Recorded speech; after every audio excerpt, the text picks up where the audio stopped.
This is the Real Pod Newscast with Levon Putney with a quick check on what's going on. So here's my man to get into it. Hey, happy Valentine's Eve on Friday the 13th, no less. Man, there has got to be some kind of connection. Maybe don't go out on any dates in a wooded area near a lake. And if the date's name is Jason, oh, just run, damn it, run. My favorite stories of the day. Or if her name is Carrie, same thing, just run. No dating Carries or Jasons on Valentine's Day that followed Friday the 13th. Now, it has occurred to me that a good percentage of the stories in Real Pod Newscasts involve some amount of nakedness, bodily functions, and waste. Florida and monkeys. No monkeys this time, or Florida, but somebody's butt has played a starring role lately in a series of crimes around Staunton, Wisconsin.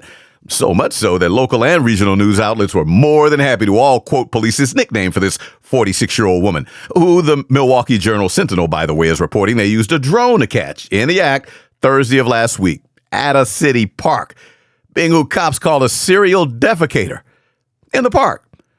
Cops say they started investigating after several reports of people finding the proof, hopefully not with their feet stepping in it, along with some reports of folks finding used toilet paper. So that is some serious serial defecating. Come prepared, premeditated.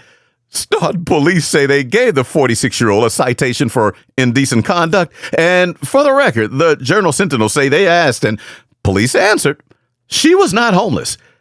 This woman is accused of leaving her home, and homes usually have bathrooms with toilets, but still went to a park with toilet paper because she put it to use. And cops say a drone was a peeping Tom that caught her. And not for nothing, but she's out there dropping a deuce in a city park in Staunton, Wisconsin, early February. I checked the temperature early that morning when cops say the aerial eyeball caught her. Teens to low 20s. Say what you want, but that is a steaming pile of dedication. And as long as we're on dedication, how about the guy who's accused of breaking into the Little Caesars pizza shop in Kinston, North Carolina, where he used to work? And then WBTV3 is among those reporting it was after hours. So he opened up the shop and started taking orders, selling pizzas after the shop closed, and kept the money that he made.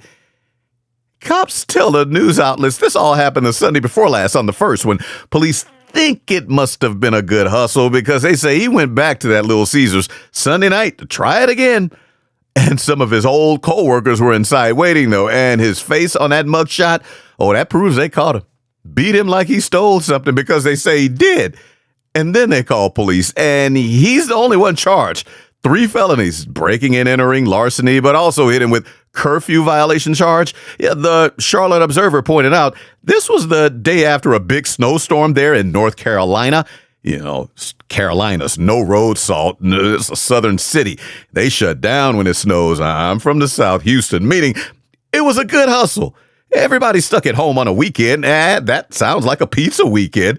Also sounds like he needs to listen to Kenny Rogers. You got to know when to hold him, know when to fold him.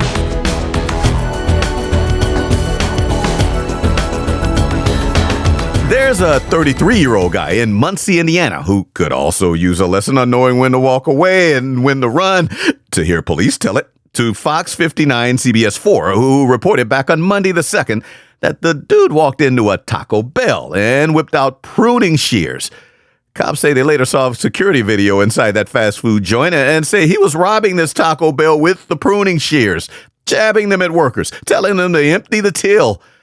Police later charged this guy with attempted armed robbery, so the pruning shears apparently did not work. They charged him, but still later hit with a felony intimidation with a deadly weapon charge for them. Which is all to say, Muncie police say they caught the dude still wearing the same thing, still with pruning shears in his back pocket.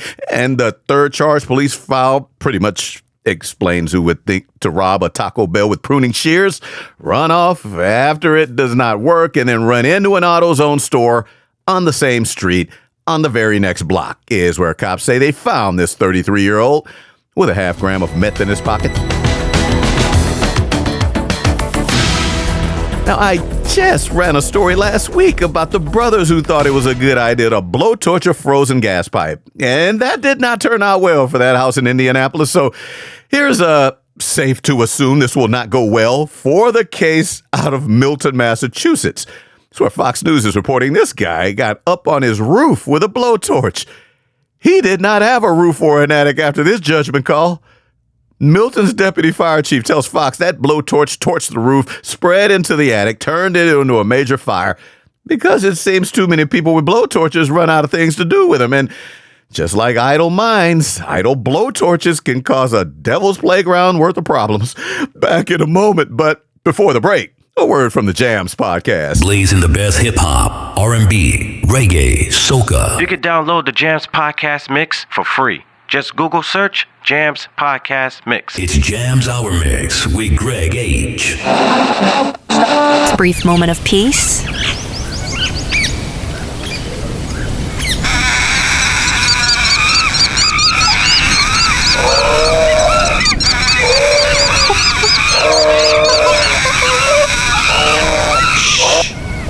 Thank you for manifesting this peace. Done. And now for the world around us. This is very much so aimed at people who would not have flashbacks or nightmares after checking in. CTV News ran a story on how this Airbnb spot in McCreary, Manitoba, has character like a realtor would not believe. Owners call it the Jailhouse. Because it is, or was. Somebody bought a decommissioned police station there in McCreary and turned it into an Airbnb. CTV sent out a photog to get inside. The owner did a nice job, no lie. Exposed steel bars and all. The rental includes 2 original jail cells turned into bedrooms. I mean, it really does look nice. You should check it out. Jump online to see this. A guard station was converted into a kitchen, indoor parking, a coffee bar. A night in the slammer never sounded and looked so posh. And since we're on conversions, boy, did I find a doozy. There's this little old brick building on the edge of a lawn or park, couldn't tell. The Sussex World News site had pictures out of England, including one showing how the owner and designers see it once they're done, with neon pink paint on the front door and window frames, along with neon pink sign over the front door reading Little Mexico. The person who bought this little old brick building has plans to turn it into a Mexican restaurant. Now, this is in England's East Sussex borough of Eastbourne, and it is there where we find that building this used to be. A public toilet. A public restroom is what this building used to be. The Little Mexico restaurant is in the same small building that people used to cook up some mole, all right. Nah, that was not mole, though. Nor was that lemonade. I'm being gross and silly, I know. But that is what a lot of people are going to think when they think of going to an old public toilet. Now, a spot where mole smells delicious, but still, this owner is going to have to overcome that ick factor. Think about it. And the jokes. And with Valentine's Day here, this story out of Japan, oh boy, is it simply perfect. Chef's kiss. Oh, it shows how much he likes her. If police version of this is accurate, Live Door News is credited with having the story, but I cannot read Japanese characters, so thankful that Dexterto news site does, because the story lays out how around 1 a.m. last Friday night, turned into early Saturday, men in Nanyo City used some sort of mobile messaging app to get in touch with a woman that he knows in her 20s. No strangers. Yeah, police and the Dexterto news site say they knew each other. And cops say the 26-year-old guy started pressuring her to meet up in person. And police say a key part of this pressure was quid pro quo, in that there was no way to save her 4 pet parakeets unless she went out with him. He was holding her parakeets hostage, and cops or Dexterto never said if he was like a bird sitter with a crush or if he broke into her home and stole her birds. That was never explained.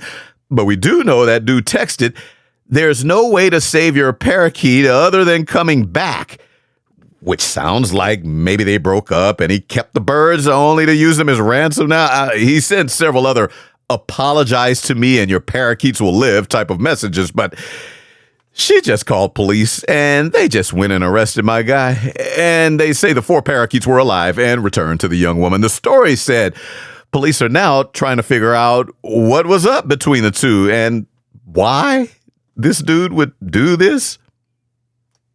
Back in a moment. Mental marathons while you're still stuck at the starting line? Then you need new Liquid Braino. Yes, Liquid Braino, the easy way to shake the sludge when you're suffering from brain drain.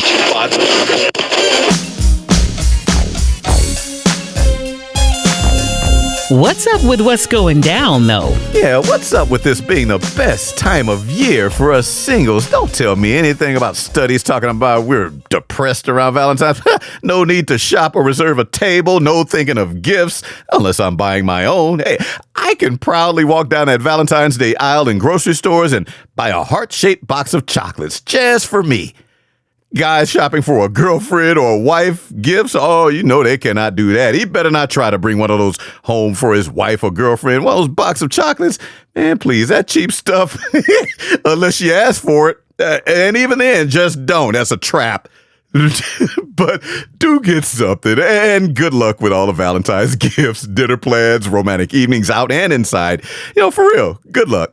Good luck, really, because Friday the 13th, falling on the day before Valentine's this year? Oh, that just sounds like a bad omen. I mean, well, unless they're dating a goth girl or emo guy or an atheist. Hey, in that case, get your freak on. For leaving yourself on a teen girl in bed? Or for using baby oil to a suspicious degree? The law firm of McCracken and Butts is the team for you. Happy thing. You better get you a woman if you wanna be a man. Slap happy thing, I'm real. I'm a real man, baby, better get with the plan. Slap.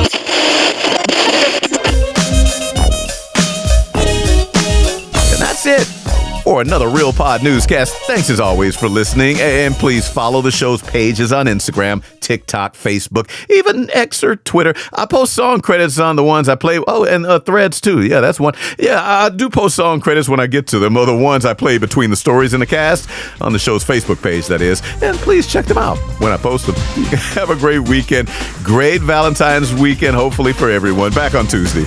This has been the Real Pod Newscast with Levon Putney from Shownuff Productions. And for more, hit up the website, realpodnewscast.com. That's real with 2 E's. This is Big Daddy Marty Allen. Thanks for listening.